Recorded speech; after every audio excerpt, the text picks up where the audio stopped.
Di dalam tubuh kita ada yang sering dikatakan di dunia spiritual Cina ya, ada yin ada yang, suatu kombinasi dua kutub yang saling melengkapi dan saling mengisi ya, supaya ada pijakan. Kalau kita bahas yin yang dituangkan dalam ajaran-ajaran Cina ya, sifat-sifat dari yin yang, kalau kita yin yang selaras ya, batin otomatis tenang, tidak reaktif, mudah marah, tubuh otomatis responsif, tapi tidak terbakar, energi luar masuk ke seimbang ya, energi dingin, energi dingin ya otomatis pasif, dan hangat aktif sama-sama ada dalam, dan digunakan sesuai dengan situasi, tidak terburu-buru, bisa menunggu tapi tidak bisa bertindak. Konsekuensi tidak selarasan yin yang ya, salah satu sisi mendominasi baik yin maupun yang terlalu tenggelam, bisa pasrah, lemas, atau yang terlalu kuat, overaktif, panik, emosional, tubuh terasa berat, sesak, mudah tersenggol, mudah capek, pikiran dan kebiasaan sering naik turun, takut tidak bertindak karena ada keraguan, lalu ego meluap, mudah kena tekanan luar, mudah ikut alur bukan milik inti. Di sini yin yang memang dibutuhkan keselarasan, dan salah satu maupun yin yang yang berlebihan akan menjadi suatu ketidakseimbangan. Ya, aktivasi tetap, kalau aktivasi tidak terlalu lelah secara batin, hubungan dengan orang terasa lebih damai dan tidak ada dorongan kontrol atau takut ditinggal, batin kuat, bisa fokus, bisa sunyi, bisa di dalam bekerja, interaksi sosial tanpa larut. Keteguhan dari yin yang selaras ya, dan keselarasan itu menumbuhkan sebuah keteguhan dalam sunyi, dalam poros, kemampuan duduk diam, menyaksikan, kesadaran nafas, tubuh bisa merasakan pinggir-pinggir yang miring saat muncul, dan ada kapasitas menerjemahkan dari inti narasi suara gerak, bukan dari luar. Disiplin menjaga transparasi, menutup pintu, memperkuat ruang hampa jika ada tekanan.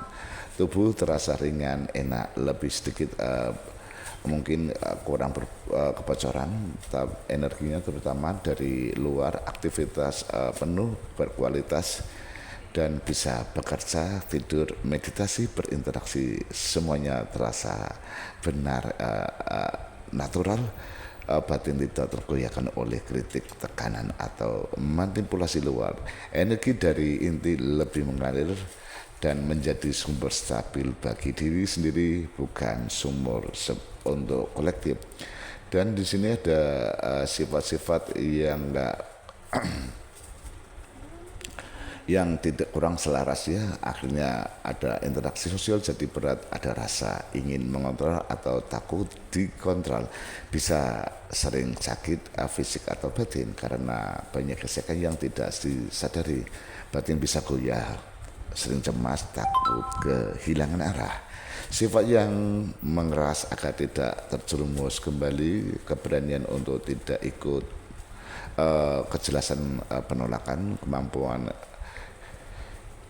untuk menarik kembali narasi, menjaga batas mental dan energi yang harus ditegakkan. Jika tidak berhasil menyelarakan, terus keluar masuk rasa sakit, selalu harus bersih-bersih, sering ikut drama luar, sering terpaku pada bayangan dan pantulan, hidup terasa seperti dipakai, bukan bekas ya. Ini antara antara keselarasan dan ketidakkeselarasan itu.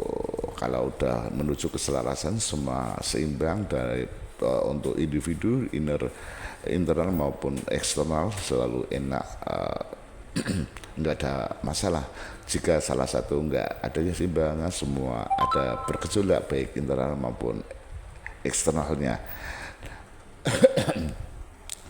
Dalam pengobatan tradisional Tiongkok, ya ketidakseimbangan yin dan yang bisa memunculkan insomnia, kegelisahan, kelebihan yang akan kelelahan, dingin dan kurang energi, kelebihan yin ya.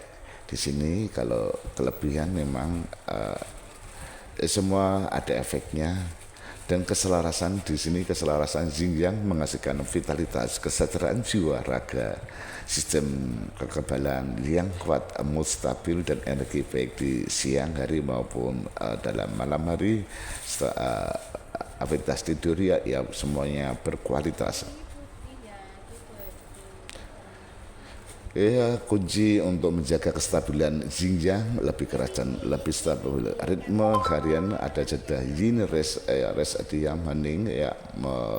Setiap malam kita mengatur diri, ada ruang hening, ada meditasi, ada ringan sebelum dan sesudah tidur ya, ada fase yang aktif bergerak, bekerja, interaksi pagi dan siang. Ya, ada pola nafas dan penutupan pintu-pintu energi luar yang bocor ya, dan memperkuat inti poros dan poros itu sendiri. Ini untuk mempertegak sebuah yin yang ya.